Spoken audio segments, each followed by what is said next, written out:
Alhamdulillah wassalatu wassalamu ala Rasulillah Sayyidina Muhammad bin Abdullah wa ala alihi wa sahbihi wa mawalah. Amma ba'd.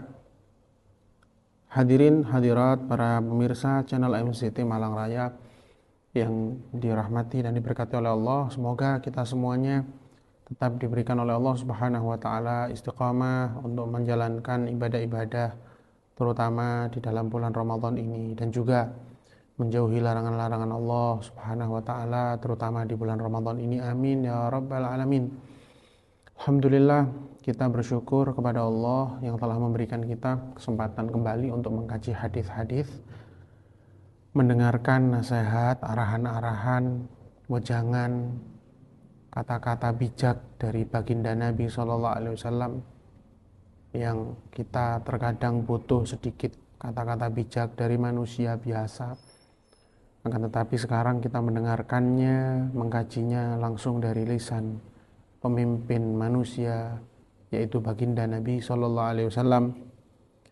Di dalam hadis Al-Arba'in An-Nawawiyah pada hadis yang ke-22, yang di sini temanya adalah At-Tariqu ilal Jannah, jalan menuju ke surga. Jalan menuju ke surga. Disebutkan di sini an Abi Abdullah Jabir bin Abdullah Al-Ansari radhiyallahu anhuma, dari sahabat Abu Abdullah, kunyah beliau tapi nama beliau adalah Jabir bin Abdullah Al-Ansari. Ini sahabat Jabir bin Abdullah, ini sahabat Jabirnya dan sahabat ayahnya Abdullah Al-Ansari, Abdullah Al-Ansari ini dua-duanya adalah termasuk pembesarnya para sahabat. Adapun ayahnya yang bernama Abdullah ini, ya, ayahnya Jabir yang namanya Abdullah ini, beliau ustushhida fi Uhud, ya, beliau gugur syahid, ya, mati syahid di peperangan Uhud, ya. Ketika sahabat Abdullah ini atau ayahnya Sayyidina Jabir ini meninggal dunia, Rasulullah SAW mengatakan kepada sahabat Jabir ini, anaknya, "Ai bunayya, wahai anakku." Rasulullah memanggil dengan pendekatan yang sangat-sangat lembut. "Wahai anakku, ala ubashiruka anallah azza wa jalla ahya abaka faqala taman." Tidakkah mau aku berikan engkau sebuah kabar gembira bahwasanya Allah telah menghidupkan ayahmu, kemudian Allah Ta'ala mengatakan kepada ayahmu, taman, mintalah apa yang kau minta, diberikan permintaan apa yang kau minta. Kemudian dia mengatakan, ayahmu mengatakan, atamanna ya Rabb an tu'ida ruhi wa taruddani ila dunya hatta uqtal marratan ukhra. Ya Allah, saya berharap, saya berangan-angan ya Allah agar engkau kembalikan ruhku, ya, dan engkau kembalikan aku lagi ke dunia sehingga aku terbunuh lagi di jalanmu fisabilillah saat berjihad bersama nabimu yang kedua kalinya, terbunuh lagi yang kedua kalinya, seperti itu. Faqala inni qadaitu annahum ilaiha la yurja'un. Kemudian Allah Ta'ala kembali berfirman, sesungguhnya telah aku tetapkan, sesungguhnya mereka orang-orang yang telah mati, ya, tidak akan dapat dikembalikan lagi ke dunia, ya, seperti itu, ya. Ini yang disebutkan oleh Rasulullah sallallahu alaihi wasallam, ya. Kemudian disebutkan di dalam hadis ini, ya, anna rajulan, sahabat Jabir mengatakan, ya, anna rajulan, sesungguhnya ada salah seorang, ya, satu orang, seorang laki-laki, hadisnya hadis mubham, sa'ala Rasulullah SAW, bertanya kepada Rasulullah SAW, faqala, kemudian dia mengatakan seraya dia berkata, ya Rasulullah, wahai Rasulullah, ara'aita idza shallaitul maktubat, bagaimana pendapatmu ya Rasulullah apabila aku salat melaksanakan salat yang wajib, salat yang diwajibkan, itu salat 5 waktu, salat 5 waktu. Wa sumtu Ramadan, dan saya puasa di bulan Ramadan. Wa ahlaltul halal, ya, saya menghalalkan yang halal. Maksudnya adalah saya meyakini kehalalannya, saya melakukan yang wajib-wajib dari hal-hal tersebut. Ya, wa haramtul haram, dan aku mengharamkan hal-hal yang haram. Maknanya adalah aku yakini, ya, keharaman suatu hal yang memang itu haram, dan aku berusaha untuk mencegah diriku mendekatinya, maksudnya seperti itu. Ya. Walam azid ala dzalik, dan aku tidak menambah apapun di atas hal tersebut. Ya, aku tidak menambah apapun di atas hal tersebut. Ya, syai'an, sedikit pun, apapun. Ya, yufidul istighraq, ya. Sedikit pun, ya, dari ketaatan. Ya. Dan di sini disebutkan bahwa sahabat ini tidak menyebutkan zakat dan haji, ya. Ya, padahal dia cuma menyebutkan sholat 5 waktu, puasa Ramadan, tidak menyebutkan dengan zakat dan juga haji. Dimana dia mengatakan, bagaimana pendapatmu jika aku melakukan sholat 5 waktu, puasa di bulan Ramadan, menghalalkan yang halal, meyakini kehalalannya, wa haramtul haram, dan aku mengharamkan hal yang haram atau meyakini keharamannya. Tidak menambah apapun, tidak menambah sedikit pun dari hal-hal tersebut, ya, tidak menambahnya lagi. Apakah aku masuk surga? Kata Rasulullah, iya, na'am. Ya, iya, engkau akan masuk surga. Adkhulul jannah, apakah saya akan masuk surga? Di dalam riwayat, adkhulul jannah, saya akan masuk surga. Qala na'am, iya, kata Rasulullah. Ini sahabat tidak menyebutkan zakat dan juga haji. Padahal zakat dan haji juga termasuk hal yang wajib.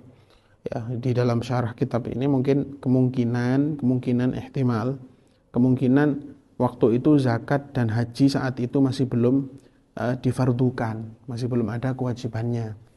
Makanya dia cuma menyebutkan puasa Ramadan, sholat 5 waktu dan juga puasa Ramadan, seperti itu. Ya. Nah, kita bisa ketahui ini yang dimaksud Rasulullah, na'am, iya. Iya, kau akan masuk surga min ghairi sabiqati azab, tanpa didahului azab engkau akan langsung masuk surga. Baik. Tapi asal dia tidak melakukan, menyentuh hal-hal yang haram, terutama hal-hal dosa-dosa besar. Ya. Terus kalau dia melakukan dosa-dosa besar, contohnya mohon maaf membunuh, memutus silaturahmi, durhaka kepada kedua orang tua dan seterusnya, apakah dia tetap masuk surga dengan amalan yang tadi dia sampaikan ke Rasulullah? Rasulullah jawabnya iya loh, tanpa terkecuali loh, langsung Rasulullah jawabnya iya, na'am. Bagaimana? Iya, memang dia akan masuk surga walaupun dia mendapatkan dosa, walaupun dia menyentuh atau melakukan hal-hal dosa, walaupun itu dosa besar. Tapi didahului dulu dengan siksaan atau azab, entah ke neraka dulu atau bagaimana. Tapi tetap dia masuk surga, betul. Ya, cuman kalau dia tidak melakukan hal-hal dosa besar dan dosa-dosa yang lain, dan dibarengi dengan hal-hal tersebut, sosialisasinya bagus, ya, dengan sesama makhluknya hubungannya bagus, kepada Allah cuman melakukan ibadah hanya yang ringan-ringan barusan tadi tanpa ditambah yang lain, masuk surga tanpa didahului dengan azab atau siksa. Tapi kalau didahului dengan azab tetap masuk surga, cuman merasakan azab terlebih dahulu. Seperti itu. Ya. Suatu ketika, ya, coba kita bayangkan, ya. Berarti hadis ini menjelaskan bahwasannya amal-amal soleh, amal-amal kebaikan itu menyebabkan atau menjadi penyebab seseorang masuk surga. Kan gitu, ya. Padahal di dalam hadis suatu saat Rasulullah mengatakan lan yadkhula ahadun, ya, di dalam hadis lain lan yudkhila ahadan amaluhu al-jannah. Sesungguhnya amal seseorang tidak akan memasukkan dia kepada surga. Kemudian sahabat mengatakan, ya Rasulullah, wala anta ya Rasulullah. Begitu pula, begitu juga demikian denganmu ya Rasulullah. Amal-amalmu tidak akan membuat engkau paduka masuk surga ya Rasulullah. Dijawab oleh Rasulullah, na'am, iya. Wala ana, begitu juga demikian dengan saya. Illa an yataghammadani Allah, kecuali apabila Allah menyeluputiku bifadlih, dengan anugerah dan rahmatnya. Terus bagaimana? Sedangkan hadis ini menunjukkan seakan-akan amal soleh membuat seseorang masuk surga. Tapi di dalam hadis lain Rasulullah mengatakan seseorang tidak akan masuk surga, amal baik seseorang tidak akan menjadi penyebab dia masuk surga. Walaupun Rasulullah sendiri, kecuali yang diberi rahmat oleh Allah Subhanahu wa taala. Maka katanya Imam Al-Jurdani di dalam kitab ini Syarah Arba'in Nawawiyah, beliau mengatakan ujibu bi anal amal alladhi yakunu sababan lidukhul jannah innama huwal maqbul la ghairu. Saya jawab bahwasanya amal yang menjadi penyebab seseorang masuk surga itu adalah amal yang diterima, tidak ada yang lain. Titik. Wala syak, dan tidak diragukan lagi anal qabul rahmah minallah. Sesungguhnya diterimanya amal tidak diragukan lagi. Ini sudah jelas bahwa sesungguhnya diterimanya amal itu rahmat dari Allah. Berarti gimana? Ya, orang yang beramal soleh dan diterima amalnya, dia mendapat rahmat dari Allah. Makanya dia masuk surga. Jadi rentetannya bukan langsung rahmat gitu.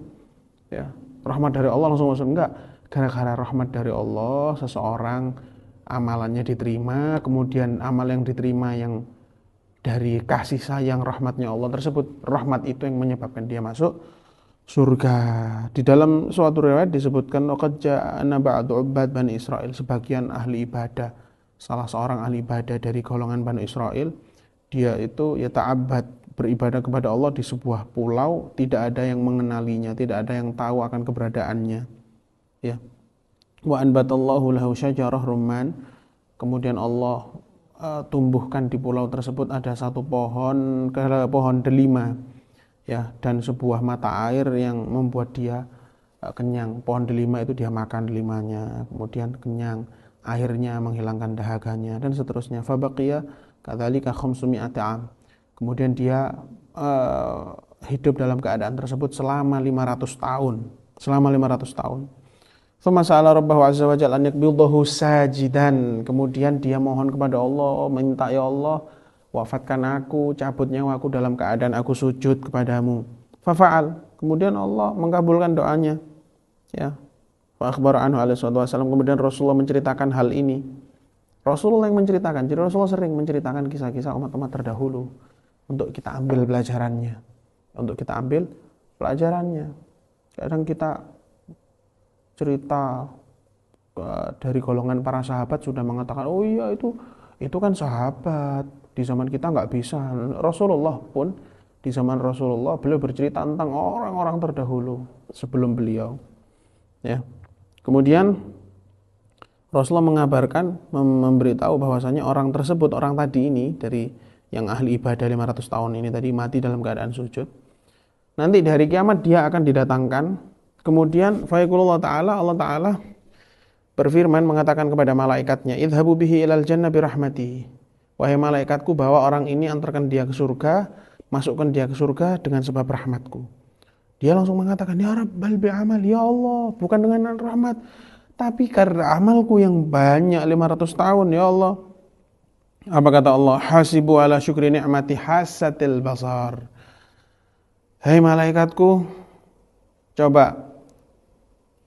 Coba engkau kalian total semua amal-amalnya, ditimbang dengan bagaimana nikmatnya satu kenikmatan indera, panca indera berupa penglihatan, basar, satu penglihatan aja. Nikmatnya basar, nikmatnya penglihatan, basar, ya. Timbang. Coba kalian total bagaimana? Fayuhasab falatabqa ibadatuhu biha.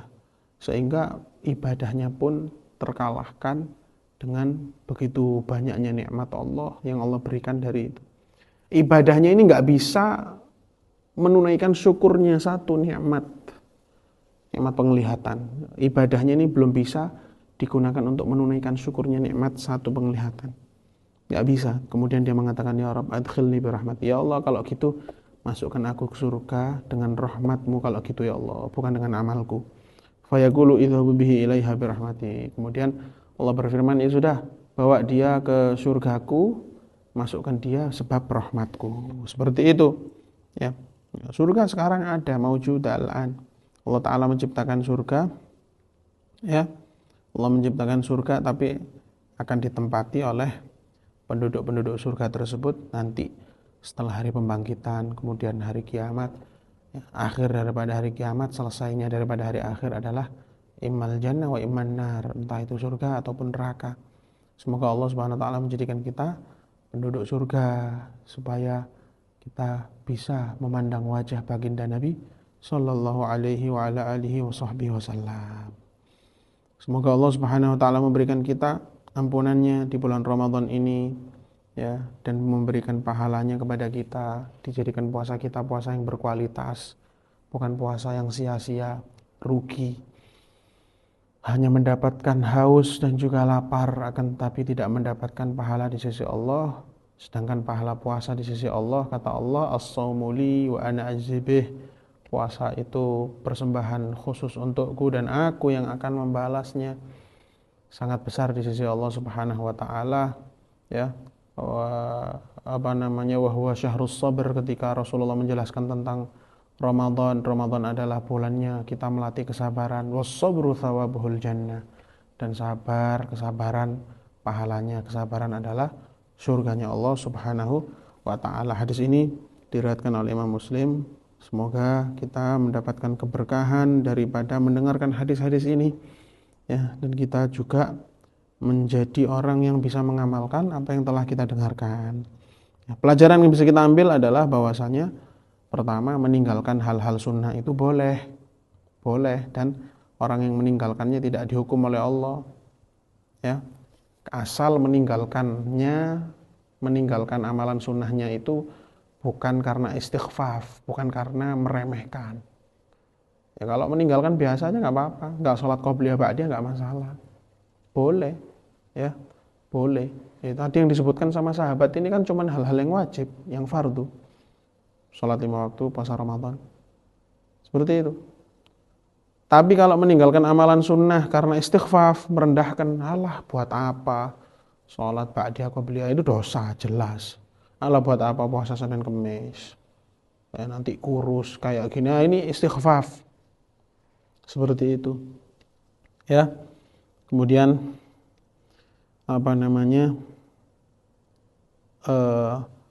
bukan hal ini berarti menyemangati kita untuk meninggalkan hal-hal yang sunnah. Pelajaran yang kita ambil dari hadis ini justru adalah semestinya kita menambah amalan-amalan sunnah litakmilah, untuk menyempurnakan apa yang kurang dari amalan-amalan kewajiban fardu kita. Karena yang fardu saja sudah menjadi hal yang cukup sebetulnya, asal hubungan kita juga baik kepada sesama makhluk, sesama manusia, fardunya sudah kita pegang, sudah cukup.